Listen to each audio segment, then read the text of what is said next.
Good evening, friends. Today our topic is Lange's law, as we discussed in the last lecture. Lange's law, why we were getting that negative sign, right? And before going to this topic, do remember this Hindi proverb, जिस थाली में खाना उसी में छेद करना। दोस्तों ये लिखना नहीं है, हमने पढ़ा यार, कई दोस्तों ने क्या कर दिया, उसको एग्जाम में भी लिख दिया। इससे बात समझने के लिए है कि जिस थाली में खाना उसी में छेद करना, यानी जो चीज़ उसको प्रोड्यूस कर रही है वो उसी को अपोज करता है। तो लेंजेस लॉ भी कुछ इस तरह के ही स्टेटमेंट के देता है। पहले इसका स्टेटमेंट लिख लें। According to this law in the phenomena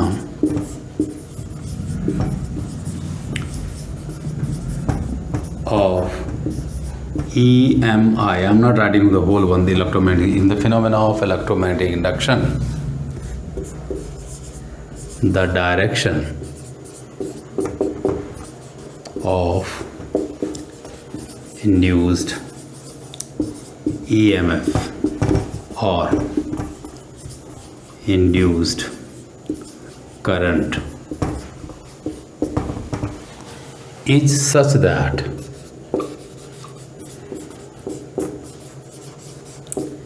it opposes the fact by which it itself is produced.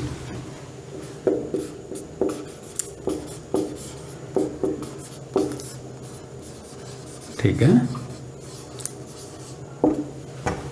यानी EMI में, इलेक्ट्रोमैग्नेटिक इंडक्शन में जो इंड्यूस EMF या इंड्यूस करंट की डायरेक्शन है वो इस तरह से होती है कि वो उसी चीज़ को अपोज कर रही है जो चीज़ इसको प्रोड्यूस कर रही है। सवाल उठा किसने प्रोड्यूस किया EMF, तो अब तक जो समझ में आता है सिर्फ किससे हुआ, change of magnetic flux, right. देखें क्या ऐसा कुछ होता है, तो उसके लिए एक एक्सपेरिमेंट परफॉर्म किया गया। एक कॉयल रख दी हमने, ये कॉयल है, राइट। यहाँ एक गैल्वेनो लगा दिया, राइट, और यहाँ पे एक मैग्नेट ले लिया जिसका नॉर्थ पोल इधर को है, राइट। अब if I am bringing this magnet towards the coil या टेक मूविंग अवे, सपोज करो मैं टूवर्ड्स ला रहा हूँ, टूवर्ड्स द कॉयल, तो उससे क्या होगा, क्या होगा इससे, इसको if when we brought it towards the coil what will happen, phi will vary, phi increase कर जाएगा, मैग्नेटिक फ्लक्स चेंज हो जाएगा, number of line of forces बढ़ जाएंगी यदि मैं इसको इसकी तरफ लाता हूँ तो, राइट, या इससे दूर ले जाता हूँ, वो अभी बात कर ले, बल्कि नज़दीक की बात करते हैं, नज़दीक ले आए।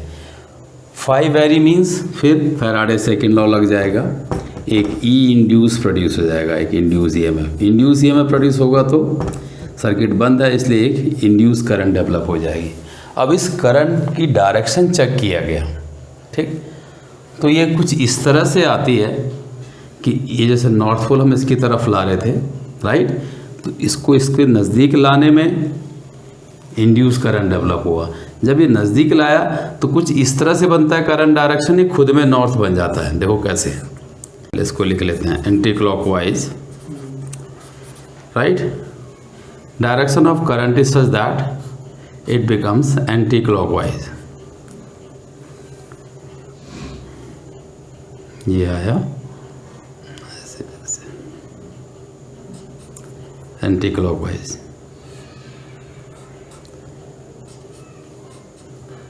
एंटी क्लॉकवाइज, तो उससे क्या हो गया, एंटी क्लॉकवाइज में ये खुद में नॉर्थ बन जाता है, यानी यहाँ एक नॉर्थ पोलरिटी डेवलप हो जाती है।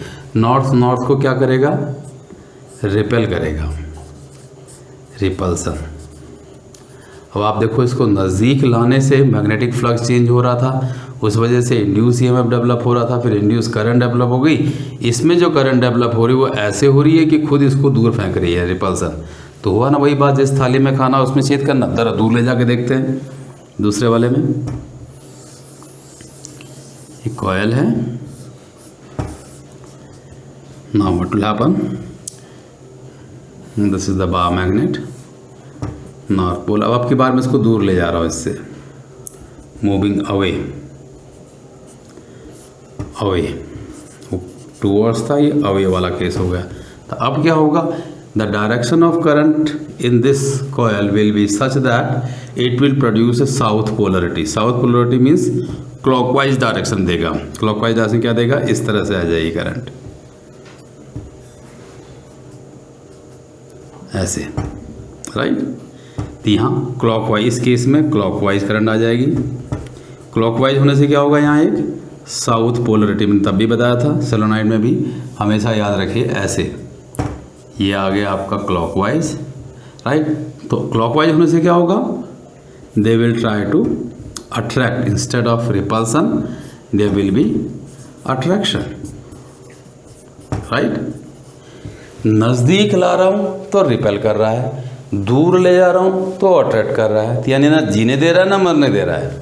इसीलिए इस लॉ को हम याद रखते हैं, जिस थाली में खाना उसी में छेद करना, right. When we are bringing the magnet towards the coil, what is happening in coil? Such a polarity is developed that it starts repelling it. When we are taking it away from the coil, such polarity is developed that it starts attracting it. Right? Means it is actually opposing the change of magnetic flux. That's why we have written जिस थाली में खाना उसी में छेद करना। जो flux का चेंज होना इसको प्रोड्यूस कर रहा है वो उसी को अपोज कर रहा है, कहता है नहीं दूर मत जा, नज़दीक भी मत आ। ये कहलाता है लेंजेज लॉ, राइट। अब इस लेंजेज लॉ में ज़्यादातर स्टेटमेंट यही है। अब सवाल उठता है कि how does Lenz's law follow या hold the law of conservation of energy. Simple सा सवाल डाल देता है, explain Lenz's law does hold the law of conservation of energy। कैसे एक्सप्लेन करें साहब इसको, कैसे law of conservation of energy को होल्ड करता है, एक्सप्लेन, राइट। सिस्टम यही रहेगा। अब देखो पहले इसको देख लेते हैं, केस 1 करके इसी केस को परस्यू करते हैं। एक मैग्नेट है, ये इसका नॉर्थ पोलरिटी है। व्हाट विल हैपन, पहले तो हमको ये पता होना चाहिए कि law of conservation of energy है क्या। तो उसने कहा था in the whole universe the total energy remains conserve. Means energy केवल ट्रांसफ़र होती है एक फॉर्म से दूसरे फॉर्म में, ये ना तो डिस्ट्रॉय हो सकती है ना इसको बना सकते हैं, right. Can neither be created not be destroyed, छोटे से बहुत पॉपुलर फॉर्म है। अब हमने यही केस लिया। अब देखो हुआ क्या, when we are bringing the magnet towards the coil, what will happen, the same polarity is developed, there will be a force of repulsion. When it is brought towards it, a force of repulsion will be there, right, because same polarity developed. If force of repulsion is there and we have to bring it towards the coil, हमको induced EMF develop करना है और उसको नज़दीक लाना ही लाना है, then what will happen, to overcome this repulsive force some work has to be done. And when we are doing some work means it is mechanical energy, we are applying mechanical energy and we are saying there should be a transfer of energy. Since we are bringing it towards the coil, it is producing induced EMF or induced current. This mechanical, it means this mechanical energy get converted into electric energy, simple, which is in accordance to law of conservation of energy, right। नज़दीक लाए, repulsion develop हुआ, उस repulsive force के against यदि हमको काम करना है तो कुछ एनर्जी लगानी पड़ेगी। वो एनर्जी मैकेनिकल एनर्जी है, वही मैकेनिकल एनर्जी जो हम लगा रहे हैं वो इलेक्ट्रिक में कन्वर्ट हो जाती है। सिंपल केस है कि कैसे ये इसको डेवलप करता है। यही चीज़ हम यहाँ देखें। अब की बार क्या किया हमने, दूर ले गए, away from the magnet coil. तो क्या हुआ, अट्रैक्शन होगा, there will be a force of attract, because the polarity is such that they start attracting it. attraction. To overcome this force of attraction,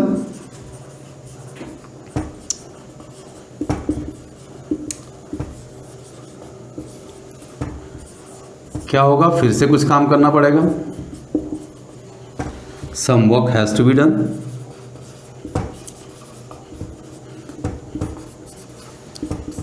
अब वर्क कर रहे हैं तो क्या होगा, मैकेनिकल एनर्जी लगानी पड़ेगी. Means mechanical energy is used. Mechanical energy is used. अब उसी मैकेनिकल एनर्जी को यूज करने की वजह से क्या हो गया, इलेक्ट्रिक एनर्जी प्रोड्यूस हो जाएगी. राइट, इलेक्ट्रिक एनर्जी में कन्वर्ट हो जाएगा. तो ये है कि लेंजेस लॉ कैसे law of conservation of energy को होल्ड करता है. आप इसको डायग्रामेटिकली देख आएंगे, उसके अकॉर्डिंग लिख दें कि when magnet is brought towards the coil what will happen, such polarity is develop that it start repelling it. Right, to overcome this force of repulsion some work has to be done. When we do some work means some mechanical energy is used, right? And as we are getting induced current and induced EMF, it means what? This mechanical energy is being converted into electric energy, right? So in Lenge's law, nothing is happening but simply what? In both cases, mechanical energy जो work done हम कर रहे हैं,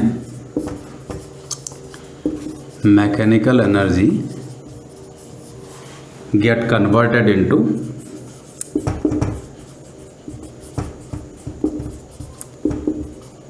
electric energy. बस simple सी बात है, इससे ज़्यादा कुछ नहीं है.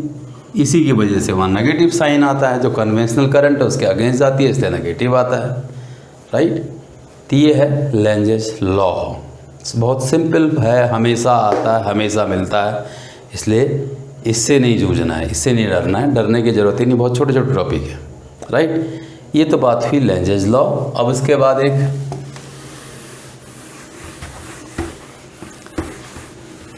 बात करेंगे एडी करंट्स की. एडी के नाम की करंट भी है. Now one more topic is there eddy currents. Right, पहली बात तो एडी होती क्या है. भंवर धाराएं आपने सुना होगा ज्योग्राफी में. Whenever there is an obstruction in the flow of river और water, what happens, it produces a pressure difference and water starts revolving about that particular point. उसी को बोलते हैं हम लोग एडी करंट. जैसे बहते पानी में कहीं कोई गाड़ी अटक गई या कोई मटेरियल हो, वो उसके आसपास पानी घूमता हुआ नज़र आता है, उसी को बोलते हैं भंवर धारा. लेकिन यहाँ ऐसा कुछ नहीं है. यहाँ क्या है, if I am having a magnetic field, एक वेरिंग मैग्नेटिक फील्ड की बात करते हैं हम लोग वैसे, और मेरे पास एक मेटल स्ट्रिप हो, एक बल्क में एक metal strip,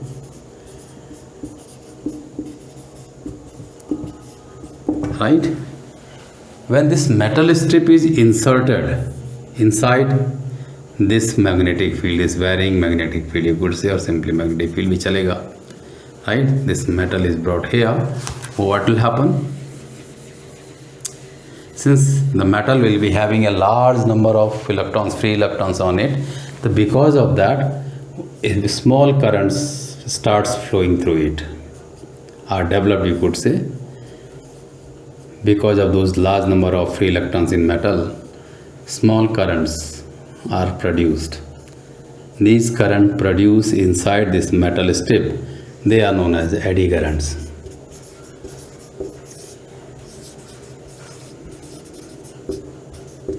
Because the flux will vary, that will produce an induced EMF, and that induced EMF produces a very large number of small currents inside the metal strip. So it is known as eddy currents.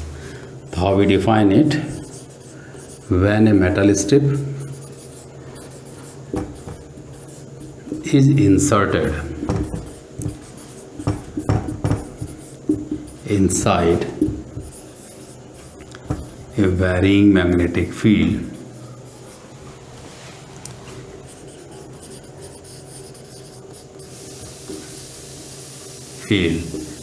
then due to electromagnetic induction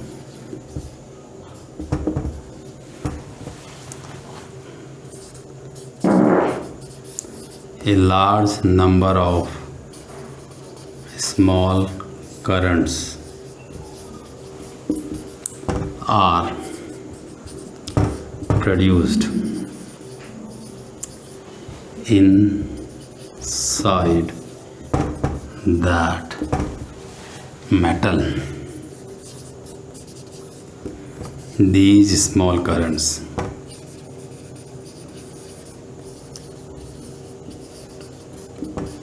are known as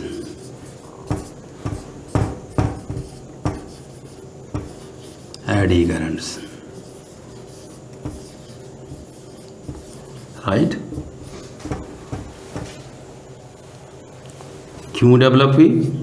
it is due to high electron density of the metal. This induced EMF produces a large number of small current. These are known as eddy current or Foucault current, right? Now, what is the use of this eddy current? The first use, if you have heard, it is electric furnace. Nowadays, it is used to burn the dead body, right? So this is electric furnace, one of the use. Second use, to produce damping in the galvano, means to slow down that pointer, galvanometer, right? So these are the few uses of these eddy currents, right? And in transformer we will talk about that.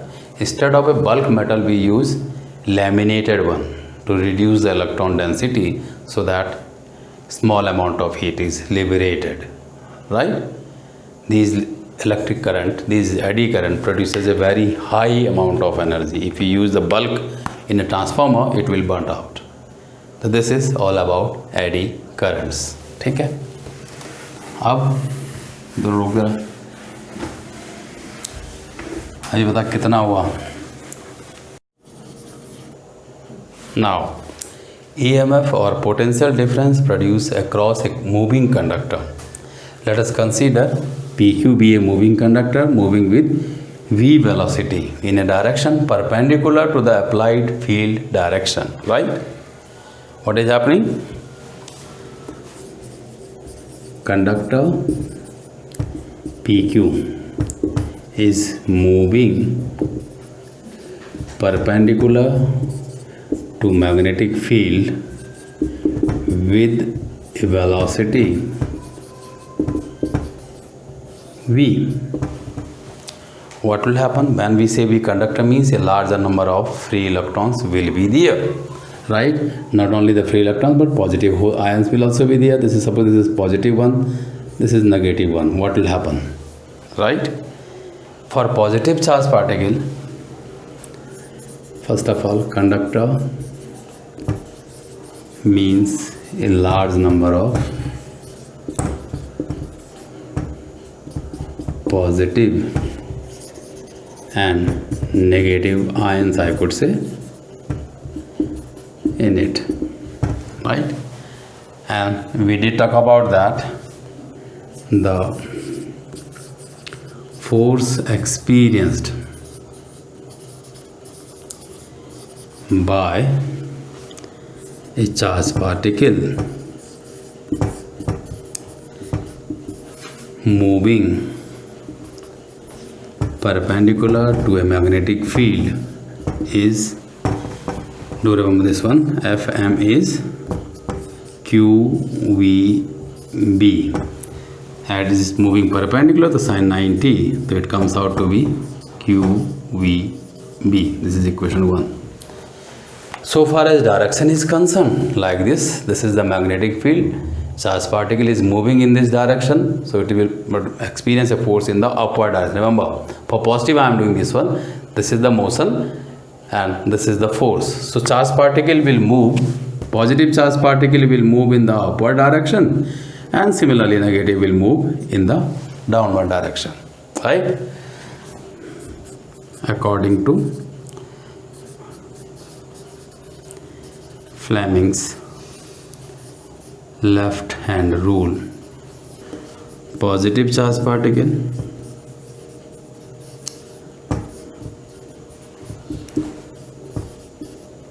will move in the upward direction,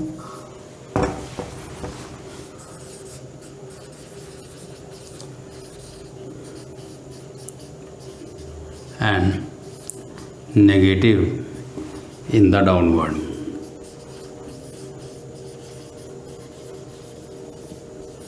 So what will happen because of that? An accumulation of positive charge particle will take place at the top. इस तरह से positive charge particle इकट्ठा हो जाएगा, नीचे negative इकट्ठा हो जाएंगे, ठीक है। अब एक एंड पॉजिटिव हो गया, एक एंड नेगेटिव हो गया, तो मीन्स क्या हो गया, एक पोटेंशियल डिफरेंस डेवलप हो जाएगा। पोटेंशियल डिफरेंस डेवलप होगा तो एक इलेक्ट्रिक फील्ड डेवलप हो जाएगा, ई पॉजिटिव से negative, right. So because of the motion of the charge particle, in charge particle के मूव होने की वजह से an electric field is produced, right, in the conductor, right. अब उस इलेक्ट्रिक फील्ड की वजह से भी उस पर एक फोर्स लगेगा, right. The electric force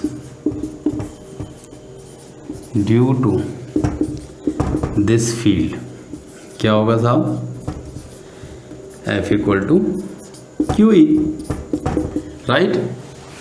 positive पे नीचे की तरफ आ जाएगा क्योंकि फील्ड के अलॉन्ग चलता है, तो ये आ जाएगा एफ क्यू, ये है एफ एम, यही हम नेगेटिव को बना दें तो एफ एम नीचे को था तो एफ क्यू इस पे ऊपर को लग जाएगा, क्लियर। क्योंकि कूलॉम्स फोर्स जो फोर्स था वो फील्ड को फॉलो करता है, राइट। अब क्या हुआ, एक फील्ड डेवलप हो गया, एक फोर्स डेवलप हो गया, और इस फोर्स की डेफिनेशन क्या हो रही है, डायरेक्शन जो है वो मैग्नेटिक फोर्स के अपोजिट है, right. After a certain time instant the electric field becomes so intense that the electric force, इस पे ध्यान दीजिएगा, electric force produced by it just balances the magnetic force।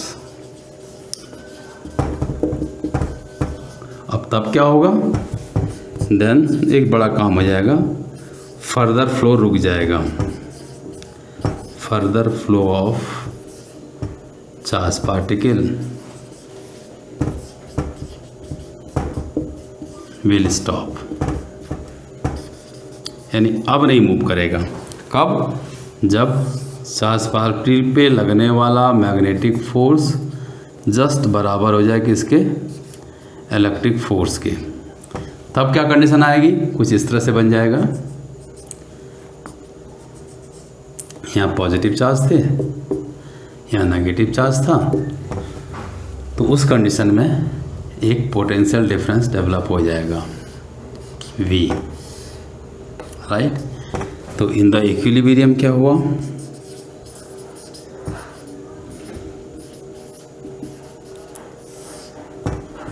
F M is equal to F Q, तो Q V B is equal to Q E, तो Q cancel, यहाँ से हमको simply क्या मिल जाएगा, ई मिल जाएगा, E is equal to v into B, electric field, right.